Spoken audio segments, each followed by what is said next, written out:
Hey guys, tonight we're slipping beneath scratchy wool blankets, curling up on straw-stuffed pallets, and drifting off into the strange and surprisingly complicated world of medieval sleep.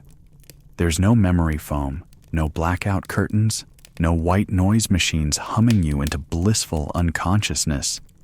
Just the chill of stone walls, the smell of wood smoke in your hair, and the occasional pig snuffling under your bed. And guess what? You probably won't survive the night, because getting sleep in the Middle Ages was its own full-time job. So, before you get comfortable, take a moment to like the video and subscribe, but only if you genuinely enjoy what I do here. And if you're feeling chatty, let me know where you're tuning in from and what time it is over there. I love seeing how far we wander together.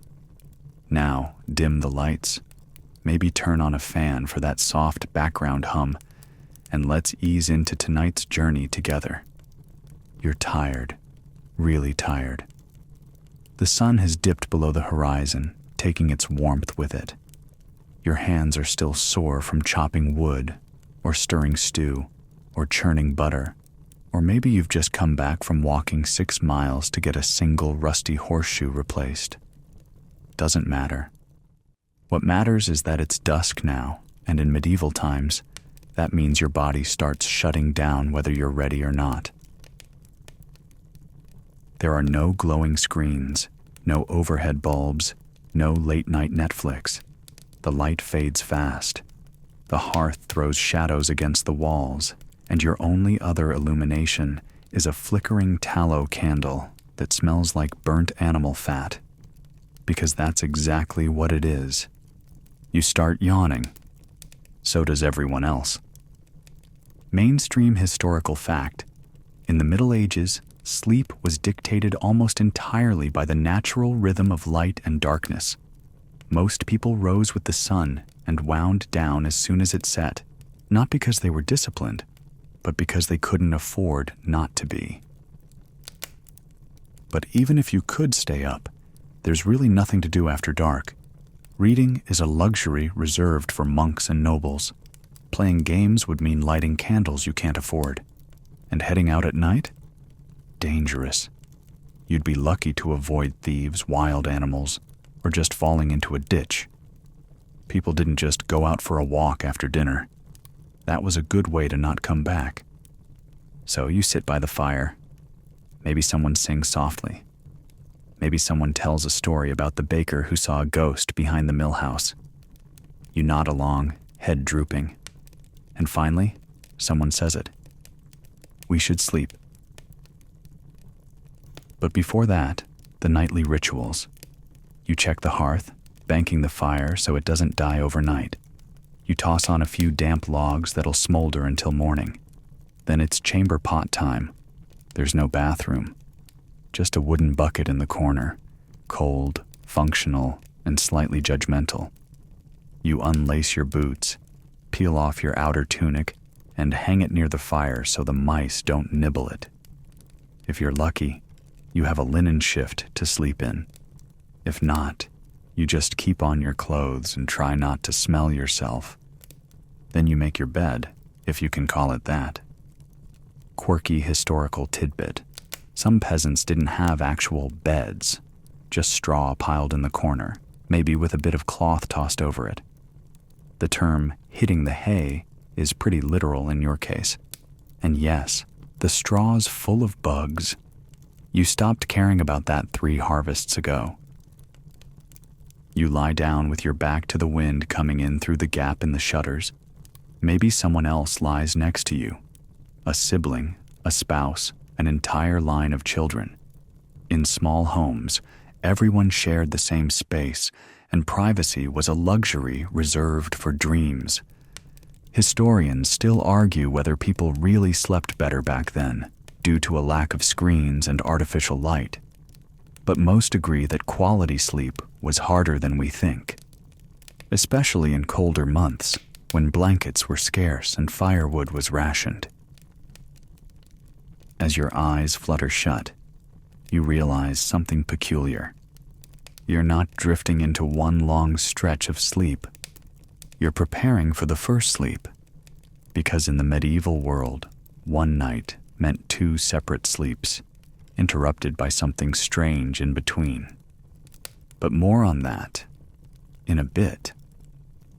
For now, your eyelids sink, the fire crackles low, and your breath evens out in the chilly dark.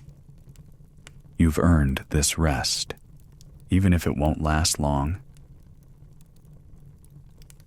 The fire dies down to a dull red glow.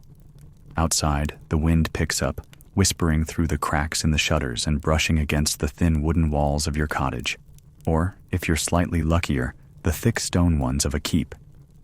Inside, it's still, but not quiet. Someone coughs. Another person turns over and mutters in their sleep. The dog whines, then snorts and goes back to dreaming about sausages or chasing the Lord's chickens.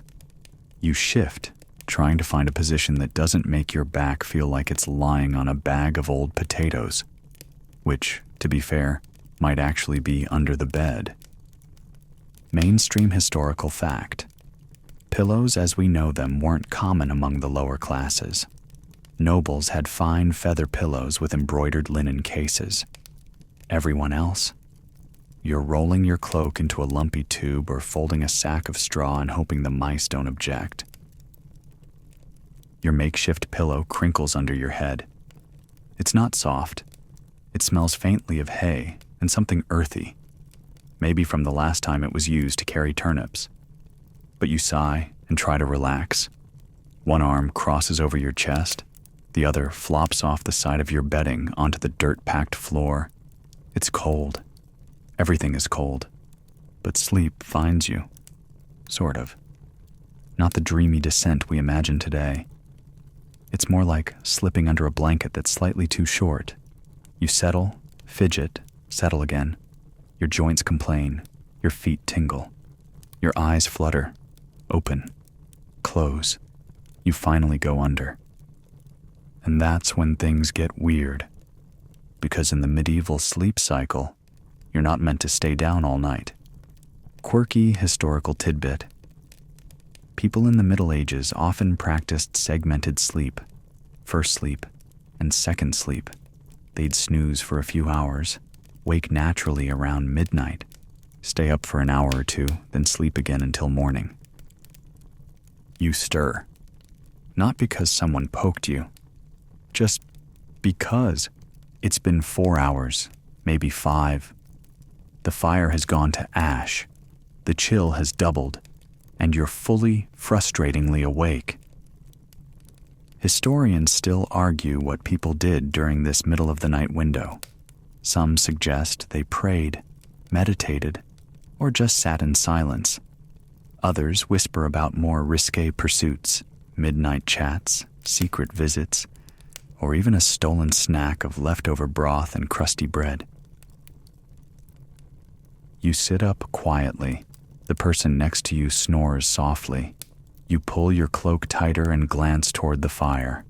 Should you stoke it? Is it worth the noise? Instead, you just sit. You listen. You think. Maybe you pray. The room is still dim, but your eyes have adjusted. You trace shapes in the rafters with your gaze. There's a spider slowly descending from a beam. You watch it, not in fear, but with the sleepy resignation of someone who just accepts that spiders are roommates now. You wonder if you'll fall asleep again. You will, but not yet, because this midnight pause is normal, expected even. Sometimes the neighbors are up too. Maybe you hear a low voice outside, a soft laugh from another cottage, someone quietly tending to a crying baby. It doesn't feel wrong. It just is. Eventually, you lie back down.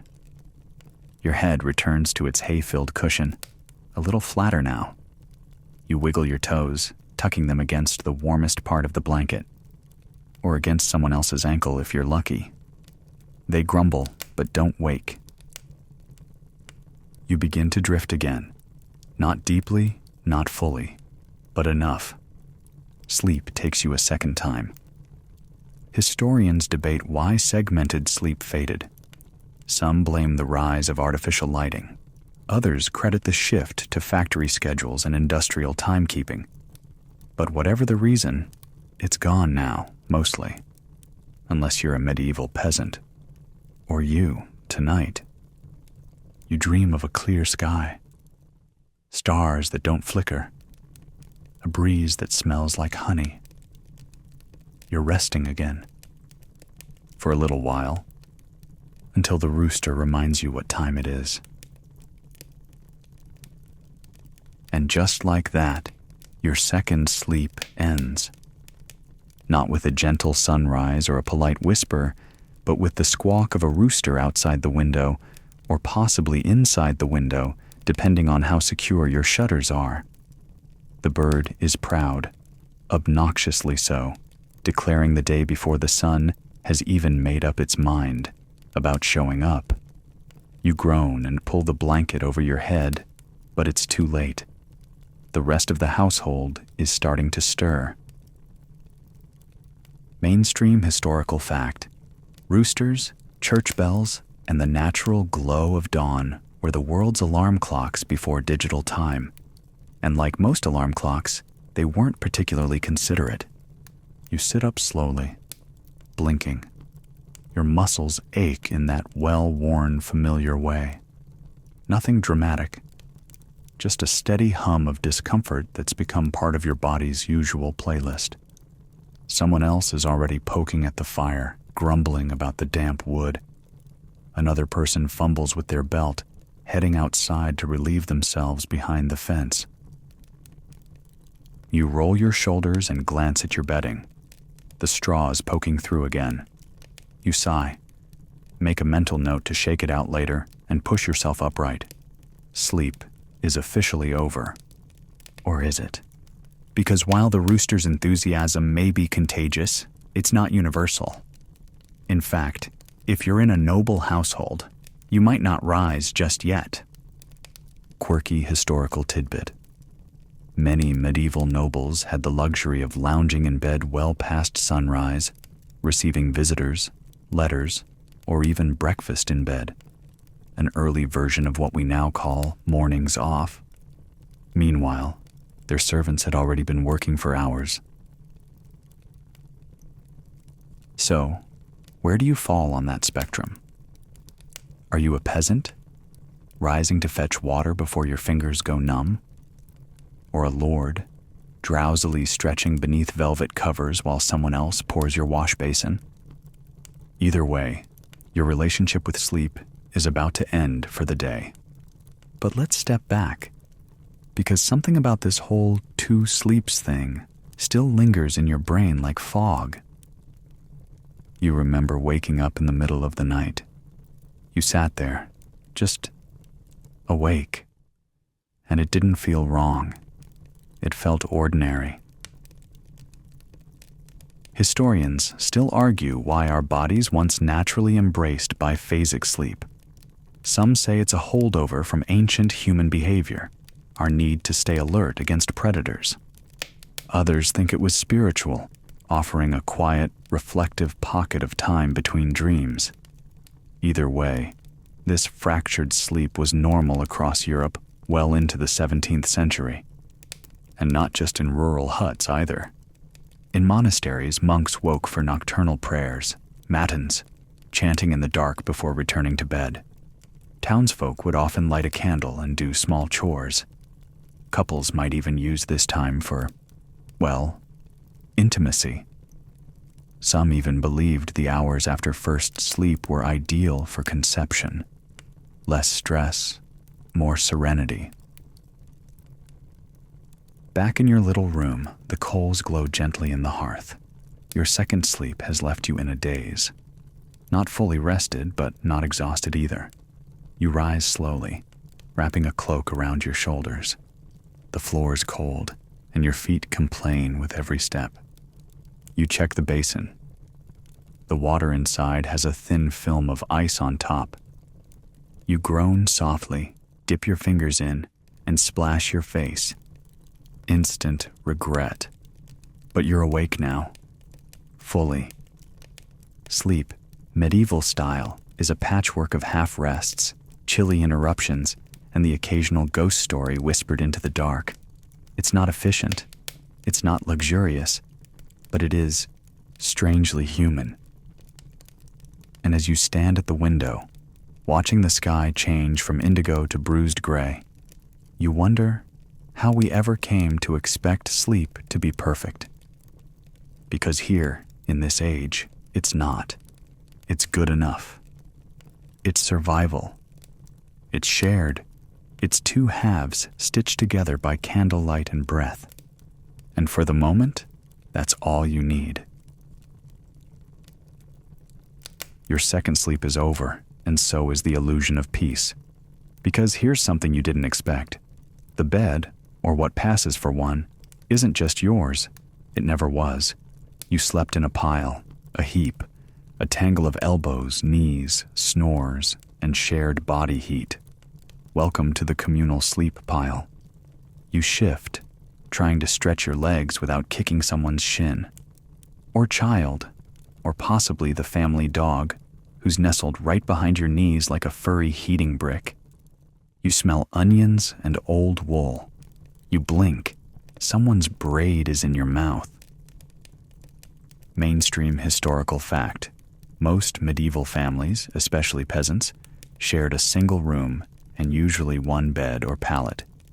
Parents, children, extended family, even servants often slept in close quarters, not out of affection, but necessity. Heat, space, and practicality ruled bedtime decisions. You sit up and look around. One sibling's still asleep, drooling into the hay.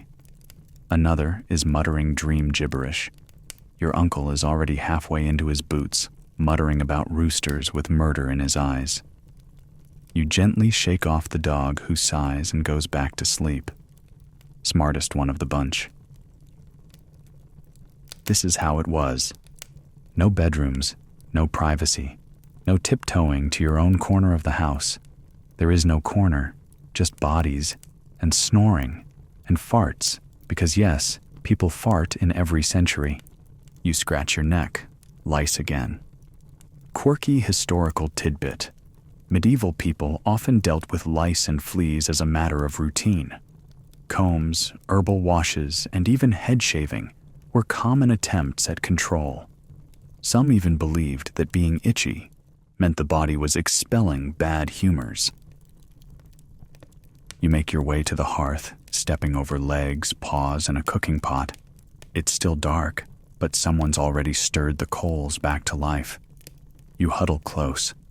It smells like ash, old soup, and something vaguely sweet, maybe a remnant of yesterday's porridge. A baby starts crying. Someone else moans in response. You're not in a family so much as a camp, a mini army of half-asleep humans trying to survive another cold dawn. And then, someone talks in their sleep. Loudly, about bread. You suppress a laugh. Historians still argue just how common these family bed arrangements were, and how long they lasted. Some suggest they continued well into the early modern period. Others believe social norms shifted earlier, with the wealthy and urban classes seeking more privacy sooner. But out here, in a modest village home, you're all still one big bedtime blob. Of course, nobles had different sleeping setups, separate chambers, canopied beds, feather pillows. But even there, personal space wasn't sacred. A servant might sleep in the same room to stoke the fire at midnight or help with a sudden stomach ache. And visitors? Don't even think about requesting a guest room unless you're royalty. In inns or boarding houses, it was worse. Travelers often shared beds with complete strangers. You'd lie down next to a merchant from 3 towns over and wake up to a monk who'd traded places during the night. And no one thought that was odd. You rub your eyes, your shoulders stiff from sleeping half off the pallet. But the fire's burning now, and someone's ladling out watery broth. You take a sip and immediately wish you hadn't. It tastes like regret. Still, the warmth spreads. A little.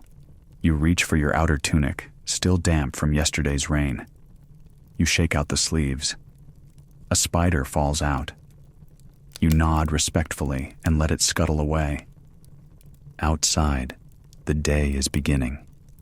Inside, your shared sleep space is slowly emptying. Someone belts out a hymn. Another person curses about stubbed toes.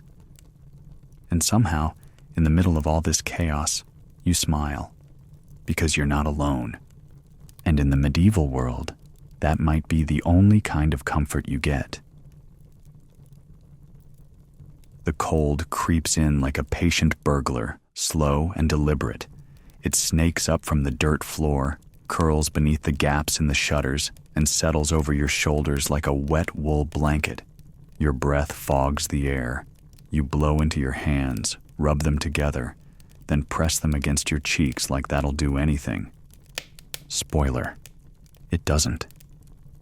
Mainstream historical fact: medieval buildings, especially peasant homes and even many castles, were notoriously drafty and poorly insulated. Heat came almost entirely from open fires, and windows were typically just slits or holes covered with cloth, shutters, or if you were rich, animal bladder stretched thin like a sticky pane. You inch closer to the hearth, now just embers and a few stubborn flames. Someone tosses in a chunk of firewood with the dramatic flair of a hero. The dog approves. You try to warm your feet, but flinch as the icy floor seeps through your soles. This is how people survived the cold, by layering up and huddling together. Warmth wasn't a guarantee. It was a strategy. And strategies got creative. You pull your cloak tighter, but the wool is damp at the edges. You shift your feet under a fur. Real fur, thank goodness. And try to think warm thoughts. It doesn't help. Your nose runs. You sniff. Someone offers you a cloth napkin. It's already been used. You politely decline. Then you feel it. Under the blanket, a warm spot. You peek. The dog. Smart dog. Quirky historical tidbit. People often kept animals, especially dogs, in the bed with them during cold seasons. Not for companionship, but warmth. Some records even note pigs or chickens joining the bed pile. If it had body heat, it was welcome. If there were bricks nearby, they might have been baked near the fire and wrapped in cloth to act as rudimentary bed warmers. Tonight, no brick. Just a grumpy terrier named Hobble who growls when you try to nudge closer. Fair. The others are waking up now, some groaning, others laughing sleepily. Someone holds their tunic over the fire, hoping to warm it before putting it on. You do the same, even if it means standing half-dressed in the cold. The moment your tunic touches your skin, it lets out a hiss of steam, brief warmth followed by a whole lot of regret.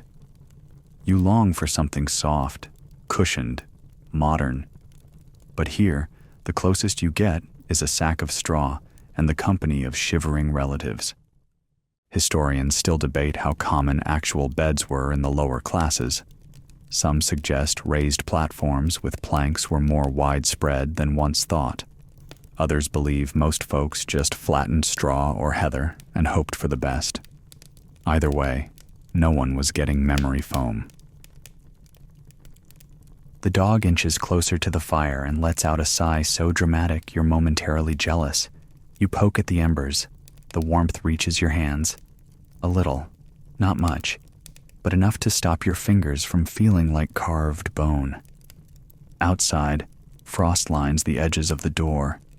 You can see the ghost of your breath drifting toward the rafters. You pour yourself a bit of cider from a jug.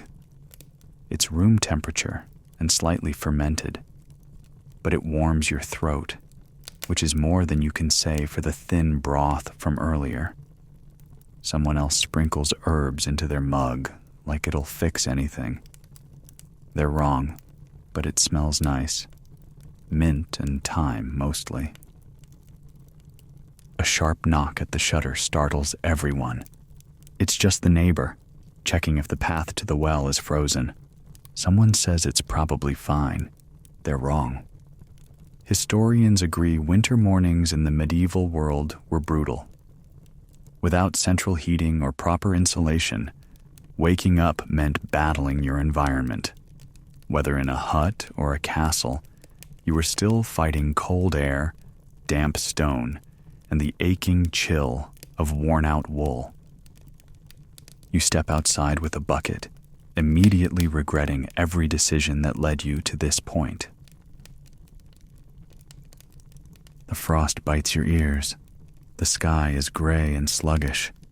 Your breath fogs the air like a dragon too tired to roar. And just as you lean over to break the ice on the well, you realize Hobble followed you. Smart dog. Again. You return from the well with a sloshing bucket, your fingers stiff, your nose pink, and your boots soaked halfway to the heel. Hobble trots beside you, tail smugly wagging. He may be covered in fleas and smell like stew gone wrong, but he's figured out medieval life better than anyone else. Stick close to warmth, act cute, and never carry water. Inside, you set the bucket down beside the hearth. It's heavy. Your shoulders burn from the cold in the hall. No one says thank you. You're used to that. Someone nods, but it might have been a shiver. You glance around. The room's alive now. Movement, chatter, a baby gnawing on a corner of cloth. A sleepy cousin pulls lice from her braid while humming a hymn. Your uncle throws a log on the fire, missing completely. It bounces and nearly takes out someone's toes. Breakfast smells like yesterday's onion soup reheated and thickened with something you don't want to identify. And you're heading back outside. Why? Because someone left the shutters open. Mainstream historical fact. In medieval times, windows were rarely glassed, especially in peasant homes. Shutters were closed at night for warmth and open by day for light. If you forgot to shut them at dusk or failed to fasten them against wind, you'd likely be blamed for any chill or wandering spirits. So you trudge back out, past the slush and frozen pig tracks, to the crooked shutter flapping on its hinge. You close it, latch it, and try not to notice the wind's sharp little whisper as it slips through the cracks anyway. The idea of sleeping safely, warmly, and privately is still a distant fantasy. Because here's the thing about the medieval night. You're never entirely at ease. The wolves might be real. So might the outlaws. Or the cold could seep into your bones and curl you like a forgotten carrot by dawn. Or it could be fire. That's right. Your biggest threat isn't wolves or thieves, but your own hearth. Chimneys didn't always exist, especially in peasant cottages. Smoke curled up through a hole in the roof or simply stayed inside, turning ceilings black and lungs to soot. Quirky historical tidbit. Sleeping with one eye open wasn't always metaphorical. Many people stayed half awake through the night, listening for the pop of a coal, the creak of a shutter, or the shift in someone's breathing. Fires were both a lifeline and a hazard. Back inside, the fire is now fully revived. The warmth makes your skin itch. Too fast to change from the cold. You scratch your wrist and add another layer of wool. Someone mutters that a storm's coming. You nod like you have any idea what the clouds mean. As you huddle near the hearth again, you catch sight of the long hallway that leads to the sleeping loft. In a better world, that would be your space. In this one, it's just where the family stores grain sacks and the good cheese. Still, you think of the night, of how you drifted in and out, of how each noise kept you alert. Someone sneezes, loudly, then again. You tense. Historians still debate how deeply medieval people actually slept. The constant environmental threats, from weather to illness to violence, meant people often stayed in a half-aware state. Some believe this heightened sensitivity helped survival. Others think it left everyone perpetually exhausted. Makes sense. You certainly don't feel rested. You feel lightly bruised by your own mattress. But somehow, you got through the night. You step outside again, just to stretch. The air is cleaner now, colder, crisp with morning frost. You breathe it in and out, and for a moment, you pause. The sun peeks through gray clouds, weak and watery, like a candle at the end of a tunnel. It doesn't warm you, not really, but it means the night is over, and you're still standing. Sleep wasn't soft, it wasn't deep, but it was enough, and for now, that'll do. You rub your shoulder and squint at the sunlight trickling through the shutters. It's going to be a long day. Again. But as you stretch the stiffness from your limbs, you glance across the small room, or, if you're in a castle, across the vast chamber, and realize not everyone woke up in the same bed. Not even close. Because in medieval society, where you sleep and how you sleep is a loud, unspoken declaration of your status. Mainstream historical fact: sleeping arrangements in the Middle Ages varied dramatically by class. The nobility enjoyed feather beds, canopies, embroidered linens, and actual privacy. Peasants, meanwhile, made do with straw, shared pallets, and damp corners near the hearth. Let's imagine you're lucky, born into a noble family. You sleep in an elevated chamber, tucked inside a carved wooden frame bed with curtains on all four sides, not for style, though yes, they're stylish, but for warmth and privacy. The bed's stuffed with feathers. The linens have been changed this month. There's even a little embroidered pillow. You rise slowly, yawning into silk-covered sleeves. A servant brings you a basin of warm water and a cloth. The chamber is cold, but the fire is already lit. You sit upright, waiting for your breakfast tray and thinking about hawking or court matters. Or maybe a new lute song your tutor wants you to practice. Now let's shift perspectives. You're not noble, not even close. You slept on a mattress filled with straw, or possibly heather, dried, brittle, and occasionally still hosting small creatures. You shared your bedding with at least 3 people. You have 1 tunic, 1 blanket, and a lingering smell of onions that refuses to leave you. The only curtain around your bed is the one covering the door, which has no actual hinges. And breakfast? If you're lucky, you'll get to reheat some barley porridge from yesterday's pot, scraping off the thin skin forming at the top like a tragic pudding.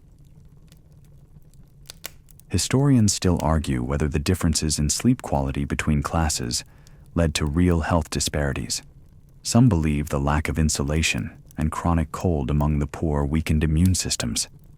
Others suggest nobles, exposed to excess and indulgence, suffered in different ways, like gout or dangerous sleep habits involving too many bed-warming devices catching fire.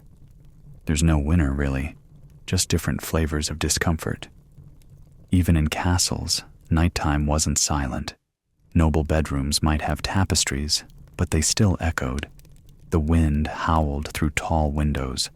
Servants tiptoed in and out. Dogs snored by the fire.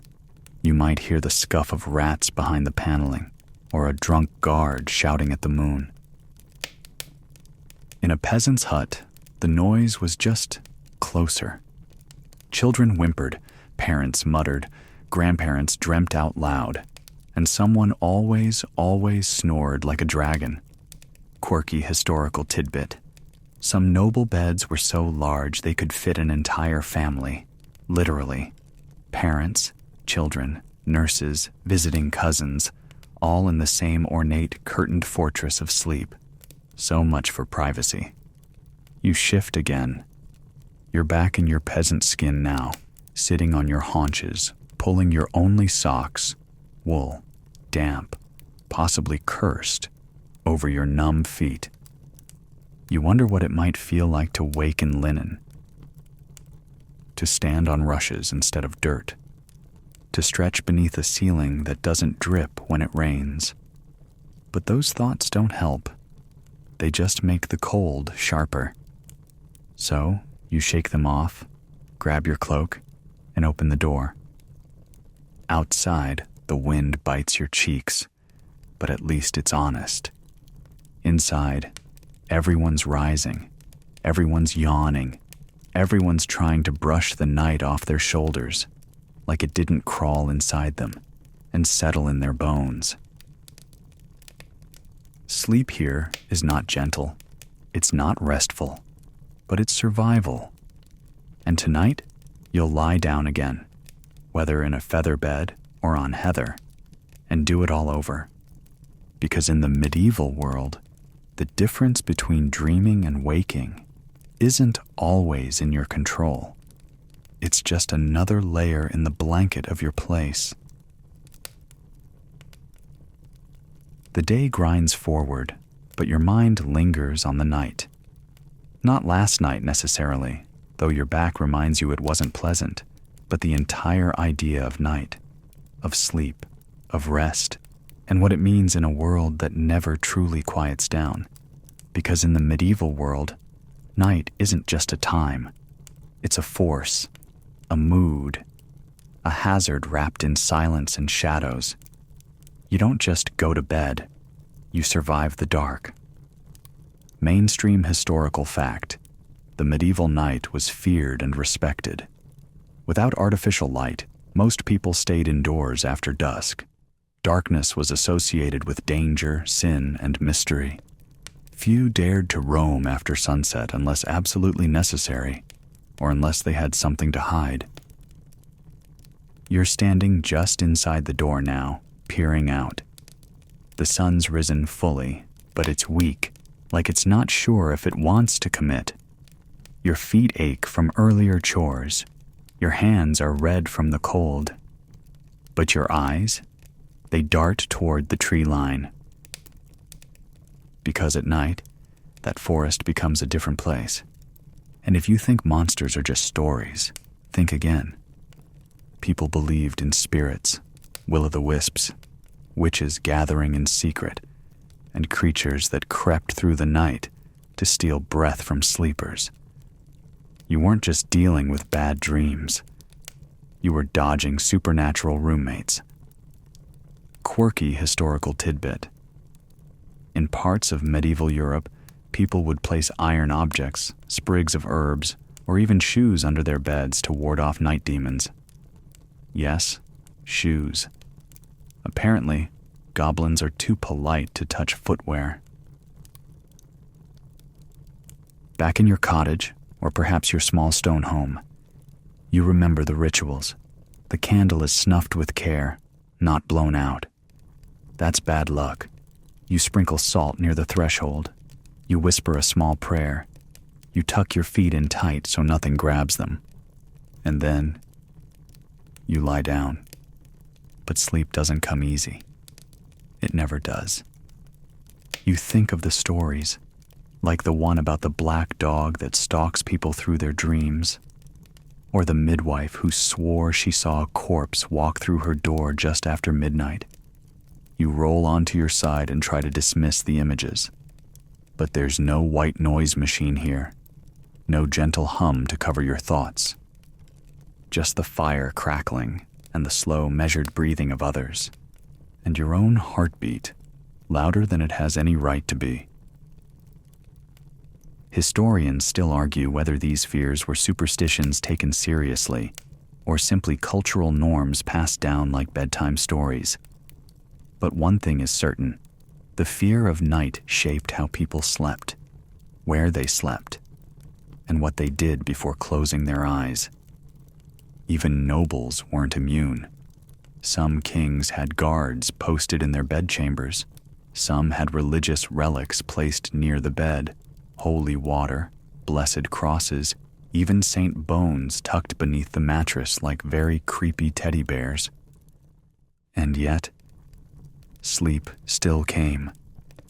Eventually, even if it was broken, even if it was haunted, even if it came wrapped in 1,000 whispered warnings. You stir from these thoughts as you carry firewood across the yard. Your arms are sore. Your feet sting from stepping on a frozen clump of something you hope wasn't manure. You look up at the sky. It's only mid-morning, and you're already tired again, which is part of the unspoken truth of medieval life. Sleep wasn't restful because life wasn't restful. It was survival, stretched out over sunrises and supper, broken by blisters and bad soup. So when sleep came, it wasn't soft. It was a truce, a surrender. You didn't drift into dreams. You collapsed into them, and every shadow before dawn was a reminder. You were still alive, still dreaming, still here.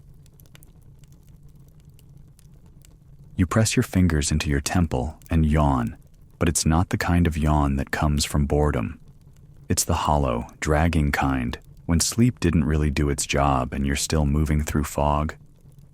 You stagger over to the hearth, nearly trip on the dog, again, and sit near the low, steady warmth of the embers.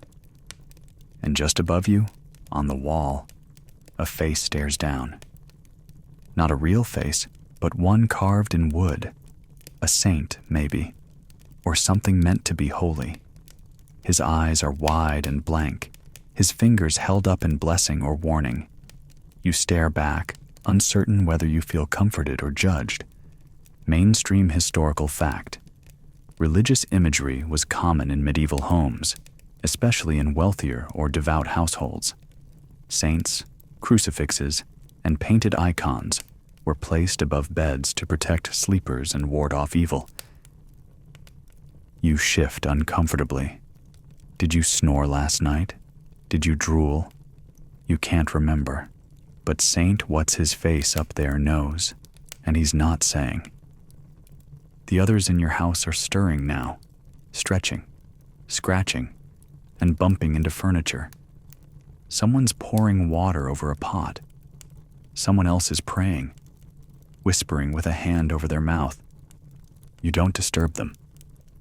The line between waking and sleeping still clings to everyone. But your eyes keep drifting to the corner of the room where the pallet was slightly raised, covered with a nicer blanket, where no one sleeps anymore, because someone used to, and now they don't. Quirky historical tidbit. In many medieval homes, especially in peasant cottages or among the devout, it was not uncommon for a deceased relative's body to remain in the house for a night or more before burial. Sometimes people slept in the same room or the same bed during this vigil. You swallow hard. You'd forgotten that for a moment. But now the memory creeps back, soft as a draft. The quiet tears, the flickering candle, the whispered prayers through clenched teeth. And sleep that night? If it happened at all, it happened in fragments, fitful, haunted, unsettled. Historians still debate how deeply these traditions affected sleep quality. Some argue that death was such a normal, frequent visitor that families adapted. Others suggest these rites added layers of emotional strain to an already fragile rest. Either way, it changes things.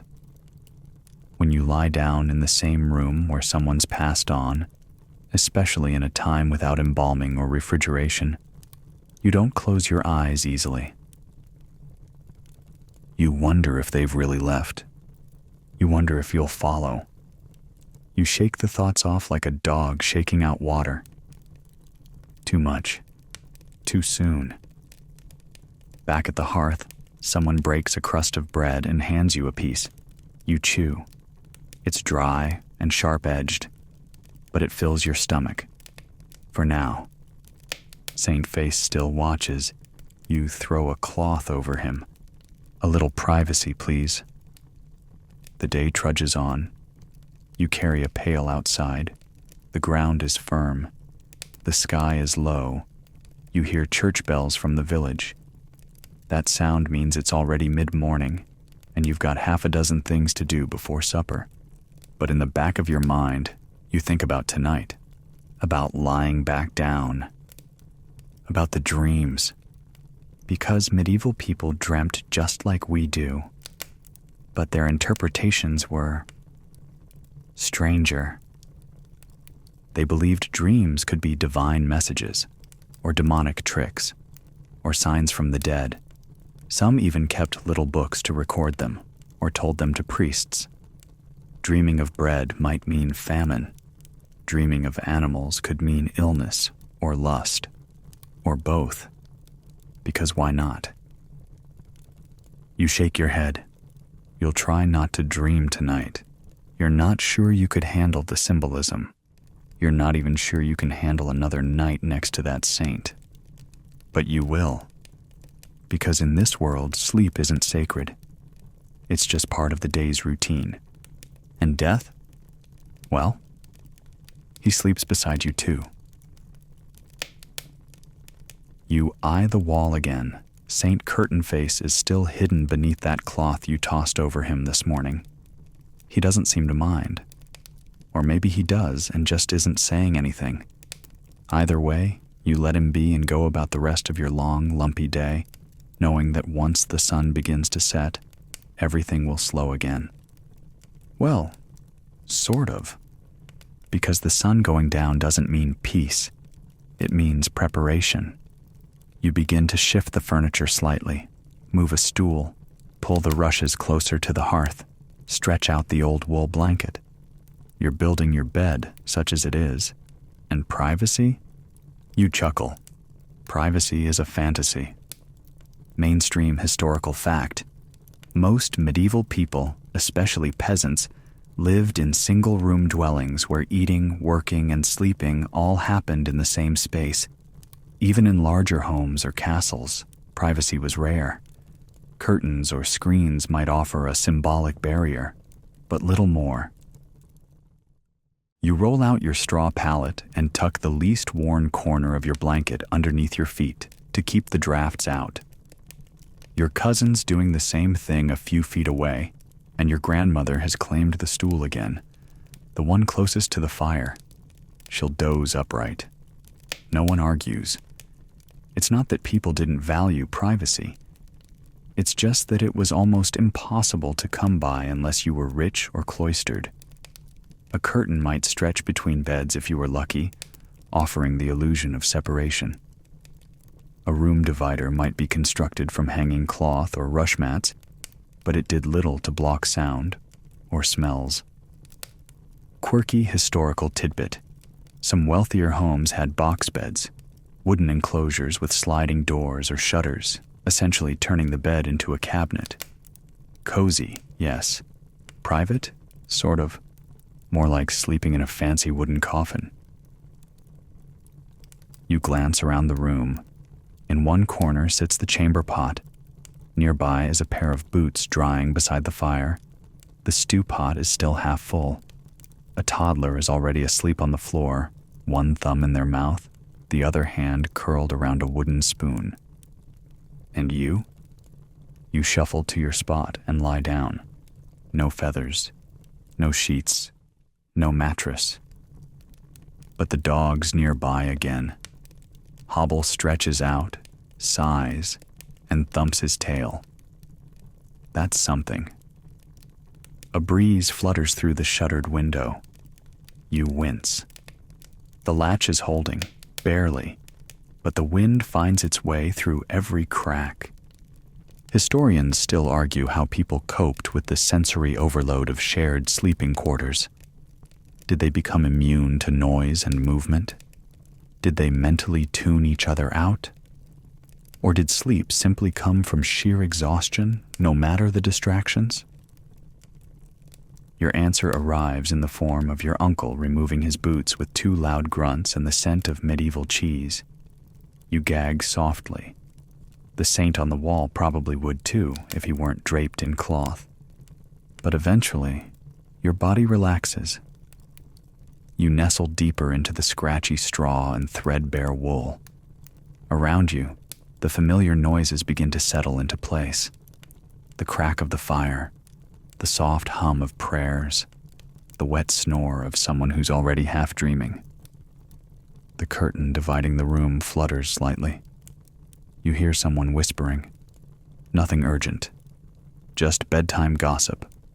Who said what in the fields? Who borrowed whose cloak? Whose goose is missing? You let the voices fade into the backdrop like waves in your brain. This is your room, your sanctuary. Shared, open, loud, but somehow still yours. There's a rhythm here, a strange, sleep-scented harmony. And just as your eyes begin to close, someone farts, loudly, then giggles, then everyone giggles. You chuckle too, not because it's funny, though let's be honest, it is, but because it's just part of it, part of the mess, the noise, the intimacy of shared sleep. You turn onto your side. The wind moans through the shutter. A baby squeaks. A dog snores. And for one brief, exhausted moment, the curtain that barely separates you from the stew pot and the chamber pot and the rest of your weird, wonderful, overcrowded medieval life feels enough. It's the middle of the night, or maybe the middle of your first sleep.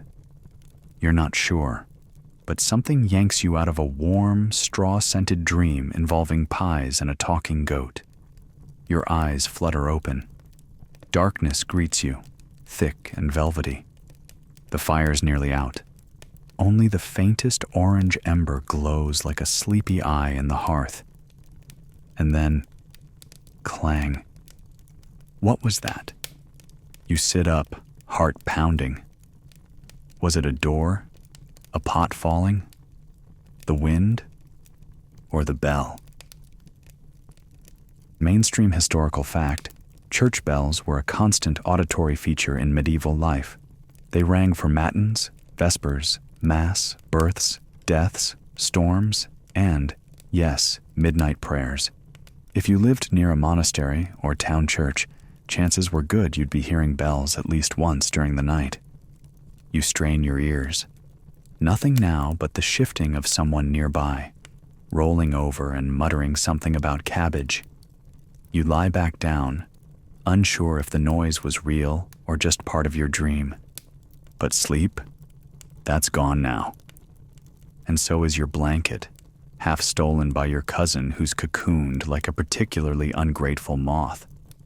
You tug it back and shift. Something pokes your side, probably a walnut shell, or a rock, or history itself. You try to let your mind drift again, but the night is not done with you. Because then, somewhere outside, cock-a-doodle, something.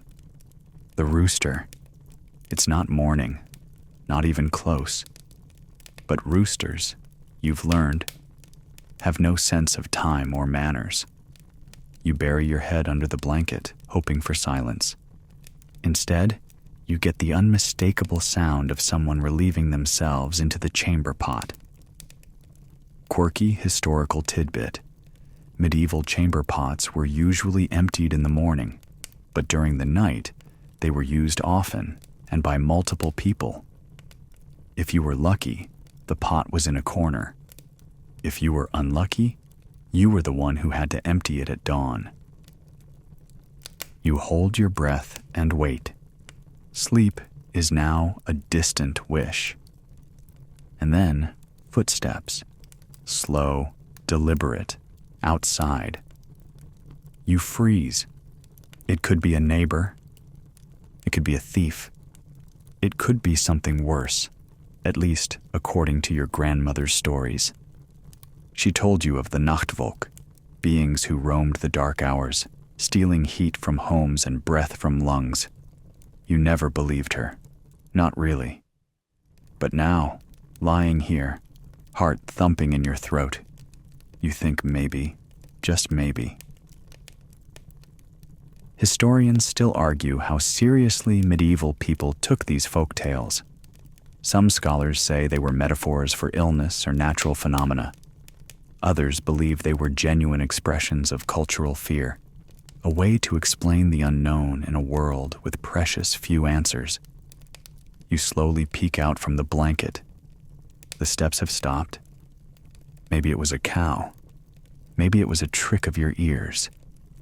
You lie back down and close your eyes, but now every creak sounds like a warning.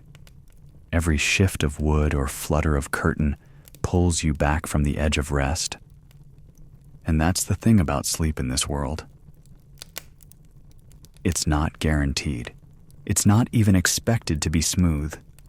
It's something you grab when you can, between noises, between dreams, between bells and beasts and bodily functions. You hear the chamber pot lid close with a wooden clack. Someone coughs. Someone else mumbles a prayer. And finally, your body grows heavy again. The rooster quiets. The ember in the hearth sighs its last. You exhale, and as sleep tiptoes back into your bones, you accept the truth. This world never truly lets you rest. But if you're quiet, still, and lucky, you can steal a little peace before the next bell, before the next cough, before the next dream. The second sleep comes quietly, soft, slow, like fog curling over fields at dawn. You sink into it before you even realize. No rooster, no snoring, no whispered prayers to drag you back out. Just warmth, finally, and the hazy tug of dreams. And oh, the dreams. Mainstream historical fact: medieval people often practiced segmented sleep, 2 distinct sleep periods, separated by an hour or more of wakefulness. This first sleep and second sleep structure shaped how they interpreted dreams, prayers, and even how they timed intimacy or small household tasks during the night's break. So now, in your second sleep, the brain does its thing.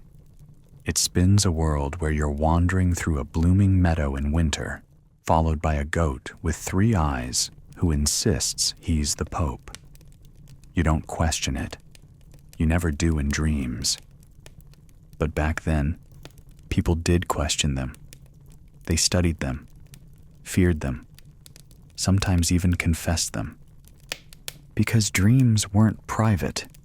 They were signs, messages, warnings, or temptations.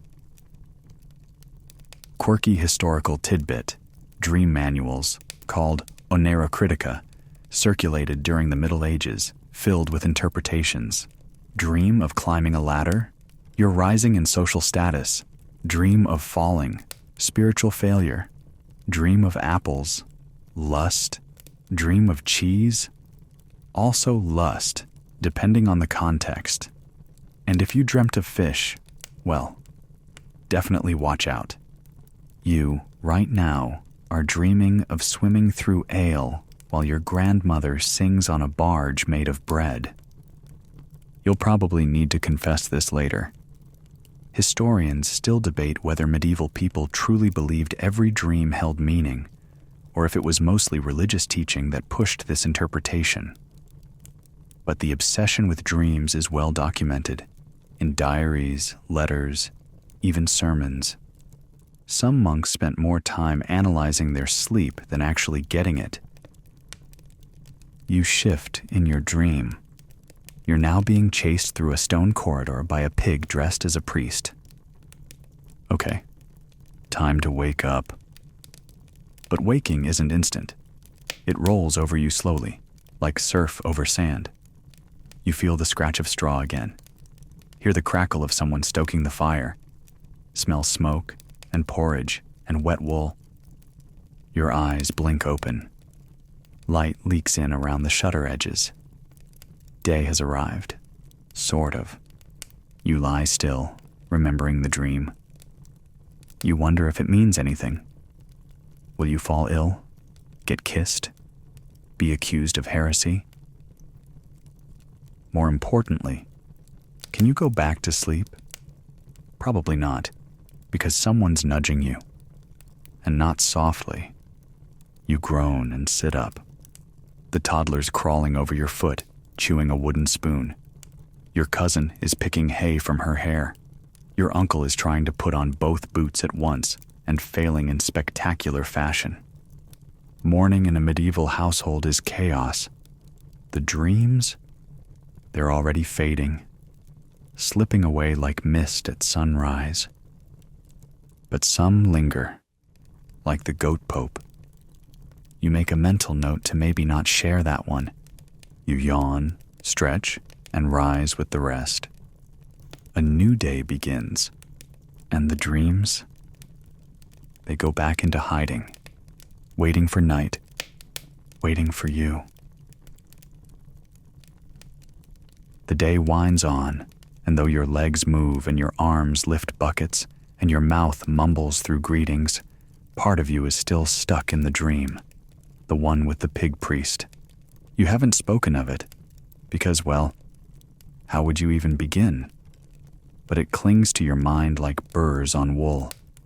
By late afternoon, as you sweep out straw from the corner near the fire, you hear someone mutter something behind you.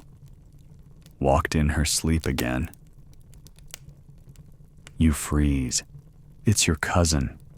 She's looking at her sister with wide eyes. She got up, just stood there, didn't say a word. I thought it was something else. And just like that, everyone's attention shifts. Because in a world thick with superstition, getting up at night without knowing why, that's not just strange, it's suspicious. Mainstream historical fact, medieval people often viewed sleepwalking, nightmares, and sleep disturbances as signs of spiritual imbalance, demonic interference, or even witchcraft. Without modern science, nighttime phenomena were interpreted through religious and folkloric lenses. You shuffle closer to the hearth and pretend to be very, very interested in adjusting the pot. Your aunt crosses herself. She's not bewitched, just tired, she says, but her voice isn't confident. The cousin in question doesn't even remember standing up. It's not the first time. Last spring, she spoke in Latin while asleep, and she's never learned Latin, everyone remembers. Quirky historical tidbit. There are recorded cases in medieval chronicles of nocturnal visitors, possessed sleepers, and dreamwalkers. Some were blessed, seen as touched by divine forces. Others were dragged before inquisitors. You watch the girl out of the corner of your eye. She's chewing bread. Looks normal enough. Maybe a little pale. But tonight, she'll be watched. Closely. Because sleep, as we've seen, isn't always restful. Sometimes it's wild. Sometimes it wanders. And sometimes it terrifies. Later, when the sky bruises purple and the geese settle, you prepare again for bed. The ritual repeats. Blankets, straw, dogs, shutters, prayers. But this time, the mood's different. Your cousin sleeps against the far wall, alone.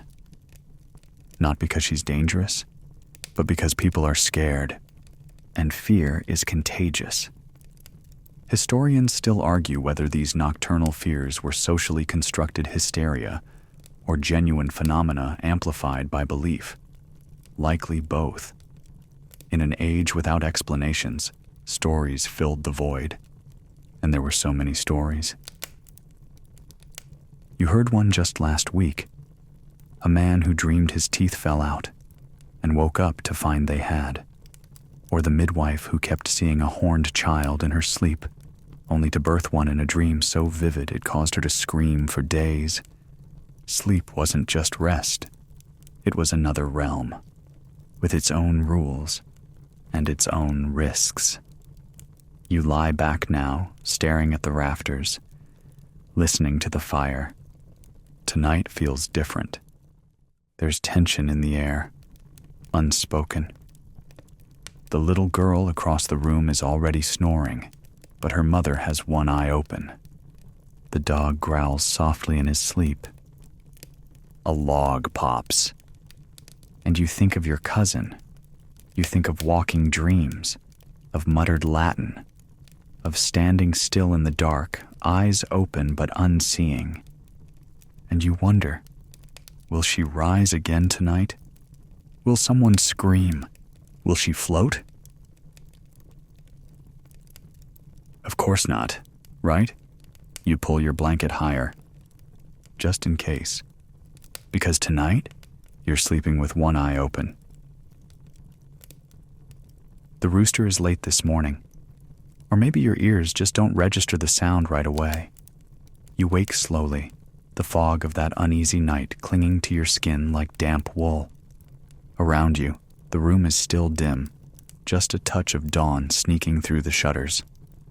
Your cousin is curled up tightly, unmoving.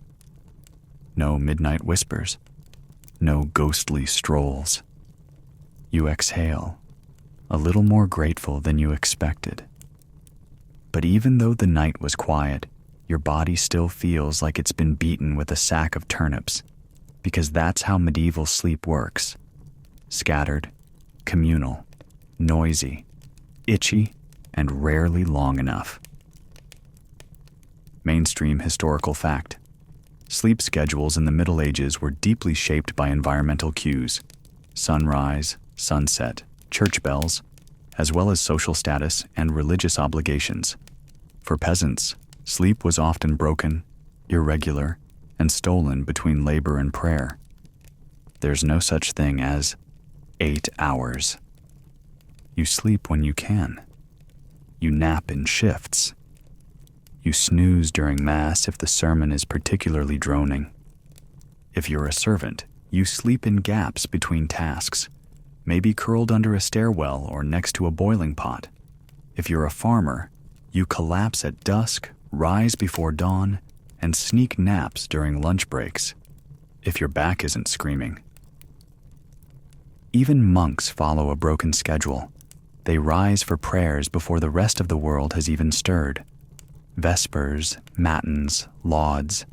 They divide the night into little slivers of devotion.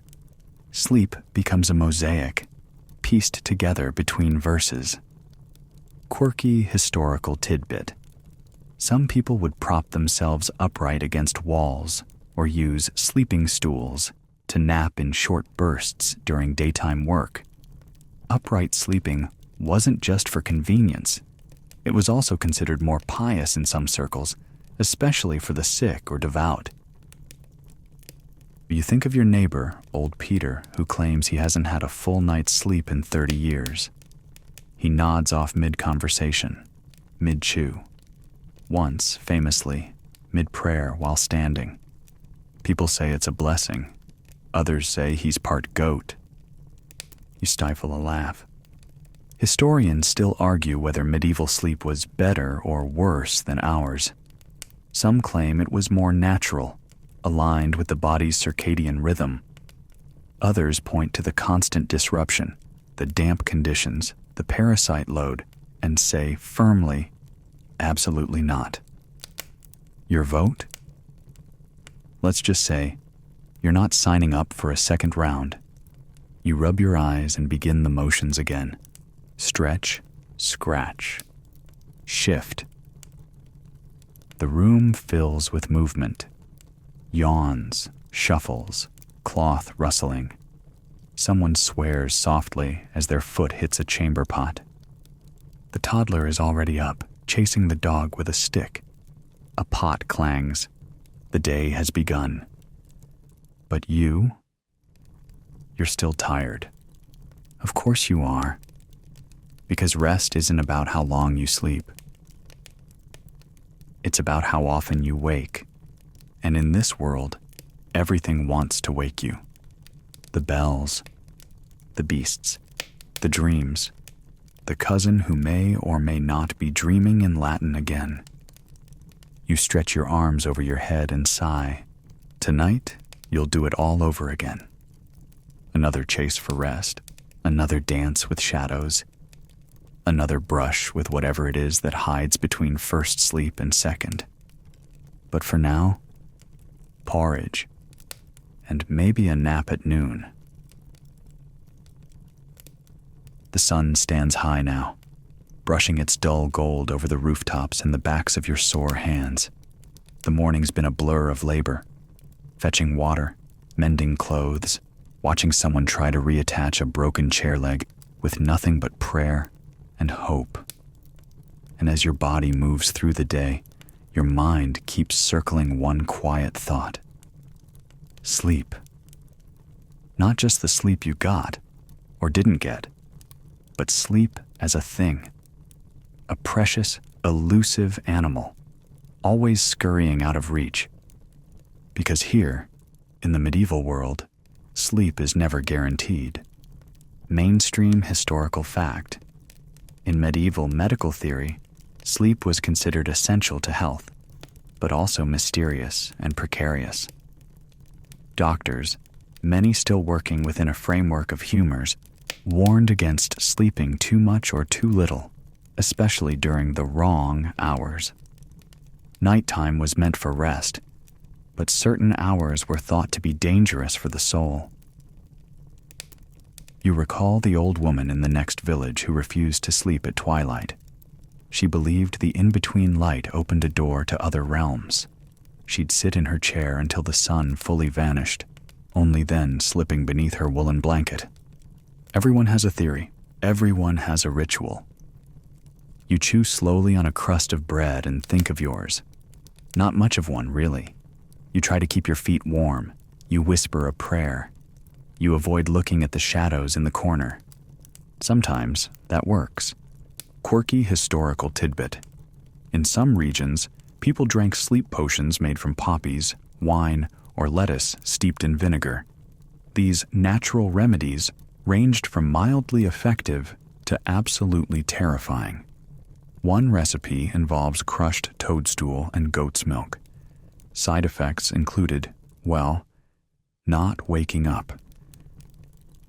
Tonight, you think, you might skip the toadstool. The chores wrap up slowly. Someone sings while sweeping. A baby fusses. Someone else yells something about chickens escaping again. You find yourself watching the light change, watching the world inch toward dusk once more. And with it, the cycle begins again. Preparations, hearth fire, straw rearranged, stories whispered, prayers repeated, half-heartedly or desperately. Your cousin lies down early tonight. No one says anything. But everyone notices. You take your place beside the hearth, pulling your blanket close. The dog circles once, then drops like a sack of potatoes. You exhale. The fire crackles. The wind taps the shutters. A voice hums a lullaby in the corner. Historians still argue whether medieval people dreaded night or embraced it. Maybe it was both. Maybe sleep was a surrender and a risk, something to long for and to fear. You yawn. The straw pokes your ribs. The blanket itches. Someone farts, and still, the silence settles like snowfall. Gentle, deep. The room breathes together all at once. You close your eyes. The goat pope waits in your dreams. The saint on the wall stays blessedly silent. And the night, full of whispers and warmth and watchful fears, welcomes you back. So here you are, at the end of the day. The fire is nothing more than a red sigh in the hearth now. The room has settled into hush and breath and warmth, shared, imperfect, alive. The dog snores. The shutters no longer creak. Outside, the stars are faint, scattered above the thatched roofs and chimney smoke. They do not know your name, but they have watched people like you sleep for 1,000 years. Your blanket itches, but you don't care anymore. There's a kind of peace in the repetition. Even in the cold, even in the noise, even in the shared, stinky air of too many people and not enough space. Because for all its roughness, this life, this sleep, is real. Hard-earned, unforgiving, and deeply human. You breathe in straw, ash, sweat, fire. You breathe out. The fear of shadows melts. The ache behind your eyes eases. Whatever waits in your dreams, you'll face it. And if you wake again, in an hour or two, to bells or wind or someone stepping on your foot, so be it. That's what night is here, not a rest, a rhythm. So let go, sink in. Let the hush carry you. You've made it through the day and through this story. Sleep well now. You've earned it.